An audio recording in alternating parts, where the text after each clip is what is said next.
जाने जहाँ ड्रामे की आने वाली एपिसोड्स में आप देखेंगे गुरेज को अब इस बात का अच्छी तरह से अंदाजा होना शुरू हो गया है कि दबरेज आखिर उससे छुपकर निकाह करना क्यों चाहता था। अभी गुरेज और दबरेज आपस में बातें कर रहे होते हैं तो फैक्ट्री के लोग उन पर तरह तरह की बातें बनाना शुरू कर देते हैं, जिससे गुरेज काफी ज्यादा परेशान हो जाती है क्योंकि उसे अपनी इज्जत से बढ़कर अपने घर वालों की इज्जत का ख्याल है। वो दबरेज से साफ साफ कहती है कि वो इस निकाह के बारे में सबको बता दे, लेकिन दबरेज काफी ज्यादा गुस्से में गुरेज से बात करते हुए कहता है, अगर आइंदा के बाद तुमने ये बात करने की कोशिश भी की तो मुझसे बुरा कोई नहीं होगा। मेरे लिए यही काफी है कि मैंने तुम्हें अपनी जिंदगी का हिस्सा बना लिया। गुरेज दबरेज का इस तरह का रवैया देखकर काफी ज्यादा परेशान हो जाती है। उसे समझ नहीं आती कि आखिर दबरेज चाहता क्या है। उसने उसे अपनी जिंदगी का हिस्सा तो बना लिया है, लेकिन वो सब लोगों की नजरों में उसे एक्सेप्ट करने के लिए तैयार तक नहीं। उसे तो अंदाजा भी नहीं कि दबरेज ने जो भी ज्वेलरी का सेट गुरेज को पहनाया था वो किसी और की अमानत थी, लेकिन उसकी माँ अपने बेटे के बारे में सब कुछ जानते हुए भी कुछ भी नहीं कर पा रही। उन्हें अंदाजा भी नहीं कि दबरेज तो पहले ही गुरेज से शादी कर चुका है और वो खुद आलिया से अपने बेटे की शादी के बारे में सोच रही हैं। बहुत जल्द आलिया के सामने भी दबरेज की सारी हकीकत खुल जाएगी कि वो किस कदर धोखेबाज और लालची शख्स है। उसने आलिया से शादी करने का फैसला इसीलिए किया था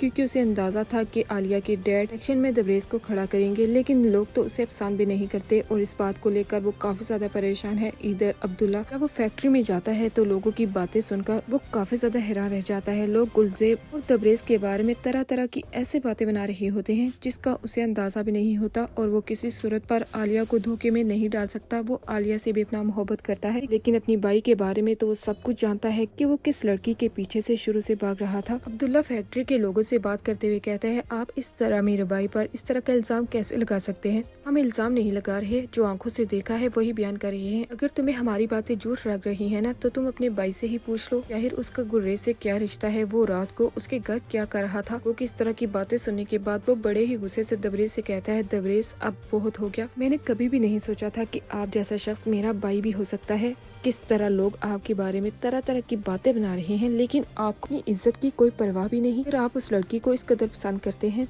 तो आलिया से शादी क्यों करना चाहते हैं? क्यों उस लड़की को धोखे में डाल रहे हैं? मेरी बात भी आप याद रखिएगा, आलिया को मैं आपकी हकीकत के बारे में सब कुछ बता दूंगा क्योंकि मैं एक लड़की की जिंदगी बर्बाद होते हुए नहीं देख सकता। अब्दुल्ला, ये तुम किसकी बोली बोल रही हो? ये मैं अच्छी तरह से जानता हूँ। शहराम ने तुम्हें अपनी मुट्ठी में कर लिया है, इसलिए मैं तुम्हें नजर नहीं आ रहा। तुम मेरे खिलाफ आलिया के कान भरोगे? ऐसा तुम कर ही नहीं सकते। अगर किया तो मेरा और तुम्हारा रिश्ता खत्म। दबरेज भाई, आप इस तरह की धमकी मुझे मत ही दें तो अच्छा है, क्योंकि मैं आपकी धमकियों से डरने वाला नहीं। आपकी इस हकीकत के बारे में मुझे आलिया को पहले ही बता देना चाहिए था, क्योंकि आलिया मेरी बेस्ट फ्रेंड है। मैं किसी हाल में भी उसकी जिंदगी तबाह होते हुए नहीं देख सकता। अब्दुल्ला, साफ साफ क्यों नहीं कहते कि तुम आलिया को पसंद करते हो?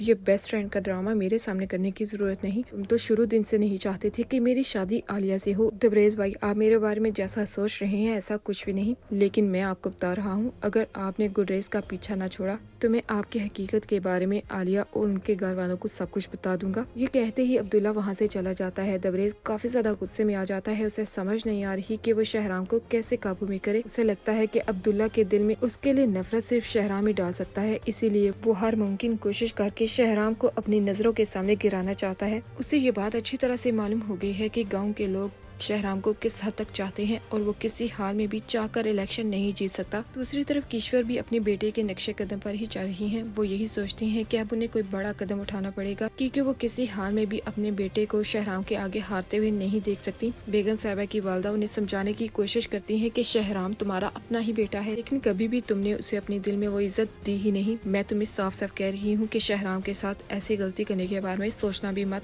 वो तुम्हारा कितना ख्याल करता है, तुम्हारी परवाह करता है। मैं आपको पहले भी बता चुकी हूँ कि आप शहराम की इस तरह साइड मत लिया करें, लेकिन आप हमेशा शहराम को मेरे बेटे पर फोकियत दे देती हैं। यही बात मुझे आपकी नापसंद है। दूसरी तरफ महानूर को इस बात का अच्छी तरह से अंदाजा होना शुरू हो गया है कि उसके दिल में शहराम के लिए भी अपना मोहब्बत है, लेकिन अब वो कुछ भी नहीं कर सकती। हर हाल में उसे अब तैमूर की जिंदगी का हिस्सा बनना पड़ेगा। तैमूर तो पहले ही ये बात जानता है कि शहराम और महानूर एक दूसरे से मोहब्बत करते हैं, लेकिन महानूर इस बात का इजहार अपनी जुबान से नहीं कर पाती। महानूर जी, अब भी मुझे लगता है कि आप मेरी जिंदगी का हिस्सा बनने से बिल्कुल भी खुश नहीं, क्योंकि आपके चेहरे की उदासी सब कुछ बयान कर रही है। तैमूर साहब, आखिर आप चाहते क्या हैं? पहले भी आप शहराम को लेकर मुझसे इस तरह की बातें कर चुके हैं और मैं आपको साफ साफ बता चुकी हूँ कि जैसा आप सोच रहे हैं ऐसा कुछ भी नहीं। अगर महानूर ऐसा नहीं है तो आप इस रिश्ते से खुश क्यों नहीं? दिनों के बाद आप मेरी जिंदगी का हिस्सा बने जा रही हैं, लेकिन आपकी चेहरे की उदासी से मुझे लग रहा है कि आप ऐसा बिल्कुल भी नहीं चाहती जो आपकी जिंदगी में हो रहा है। कहीं आप किसी के दबाव में आकर तो नहीं ये फैसला कर रही?